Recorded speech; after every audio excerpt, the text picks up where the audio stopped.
જય માતાજી, સૌને જય શ્રી કૃષ્ણ.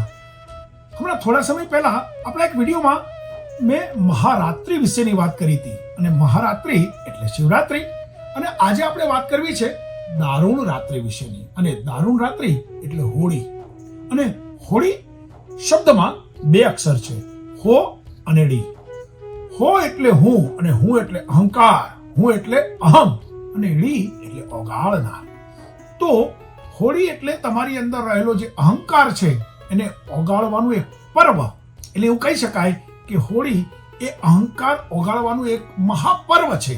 મિત્રો, હોળી એટલે એક ધાર્મિક માન્યતા અને શ્રદ્ધાનું પ્રતીક એટલે પણ હોળી.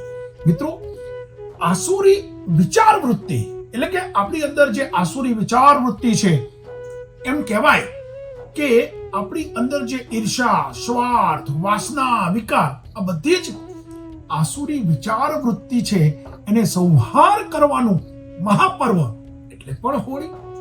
મિત્રો, જ્યારે હોળી આવે છે તે દિવસે, હોળીના દિવસે આપણે સૌ હોળી પ્રગટાવીએ છીએ.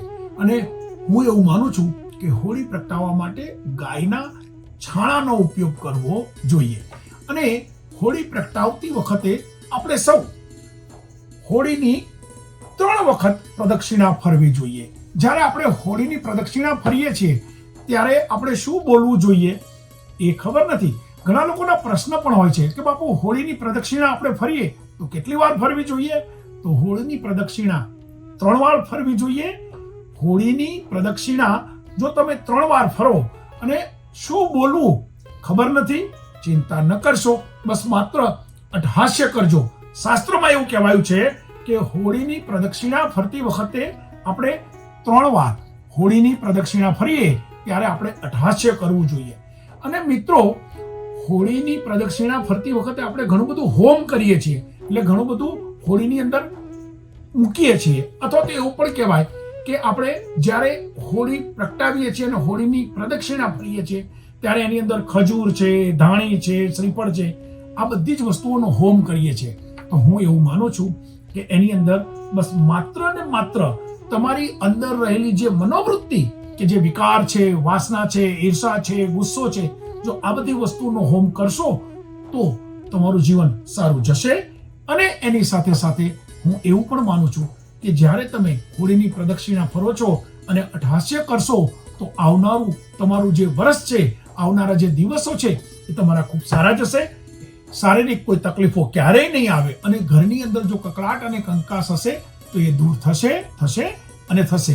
બસ માત્ર મારે તો એટલું જ કહેવાનું કે આપ સૌને હોળીની અને ધૂળેટીની ખૂબ ખૂબ ખૂબ શુભકામનાઓ, અને આવતું વર્ષ તમારું ખૂબ સારું જાય એવી માતાજીને પ્રાર્થના. જય માતાજી. શું આપ માનો છો કે મહેનત અને અપેક્ષાના પ્રમાણમાં વધુ ફળ અને સફળતા મળવી જોઈએ? તેમજ નસીબ વધારે સાથ આપે તો? દુનિયાની દરેક વ્યક્તિ પોતાનું ભાગ્ય બદલવાની કોશિશ કરે છે, અને હું ચોક્કસ માનું છું કે ભાગ્ય પણ બદલાય છે. તો કેવી રીતે? કુલ 3 રીતે ભાગ્ય બદલાય છે: ગ્રહોથી, કર્મો દ્વારા અને ભૂમિ થકી. આપણી કુંડળીમાં ગ્રહોને યોગ્ય જગ્યાએ ગોઠવવા એ આપણા હાથમાં નથી. તેથી ગ્રહોથી આપણે ભાગ્ય બદલી શકતા નથી. આ ભાવમાં કરેલા કર્મનું ફળ આવતા ભાવમાં મળે છે, તેથી કર્મોથી પણ ભાગ્ય બદલી શકાતું નથી. તો ભાગ્ય કઈ રીતે બદલી શકાય? આપણું ભાગ્ય માત્ર ને માત્ર ભૂમિ દ્વારા જ આપણે બદલી શકીએ છીએ.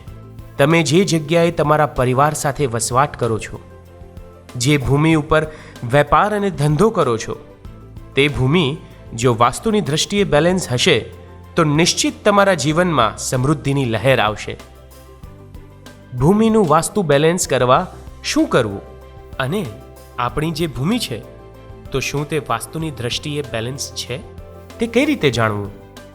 ખૂબ જ લોકપ્રિય અને દુનિયાના લગભગ 54 દેશોમાં વાસ્તુશાસ્ત્ર અને જ્યોતિષ વિદ્યા દ્વારા આપણી સંસ્કૃતિ ફેલાવનાર શ્રી શૈલેન્દ્રસિંહજી વાઘેલા બાપુ દ્વારા લિખિત સરળ ગુજરાતી ભાષામાં આપણા ઘરને વાસ્તુ બેલેન્સ આપણે જાતે કરીએ નામનું પુસ્તક, એમ કહેવાય કે એક ગ્રંથ આપણે વસાવીએ, વાંચીએ અને આપણે જાતે જ આપણા ઘરનું વાસ્તુ બેલેન્સ કરીને આપણા ઘરમાં સુખ, શાંતિ, સંપ અને સમૃદ્ધિ રહે તેવો ચોક્કસ પ્રયત્ન કરીએ. આજે જ આ અમૃતરૂપી ગ્રંથ વસાવો, વાંચો અને જીવનમાં સફળતા મેળવો. વિશ્વભરમાં લોકપ્રિય અને જાણીતા શ્રી શૈલેન્દ્રસિંહજી વાઘેલા બાપુના 30 વર્ષના વાસ્તુ અને જ્યોતિષના અનમોલ જ્ઞાન અને ગાઢ અનુભવની અનુભૂતિ માટે આજે જ સંપર્ક કરો. Bapu's World, 305 Chitrarath Complex, near Hotel President, CG Road, Navarampura, Ahmedabad. Mobile 989898 8868. Email ggbapu@yahoo.com.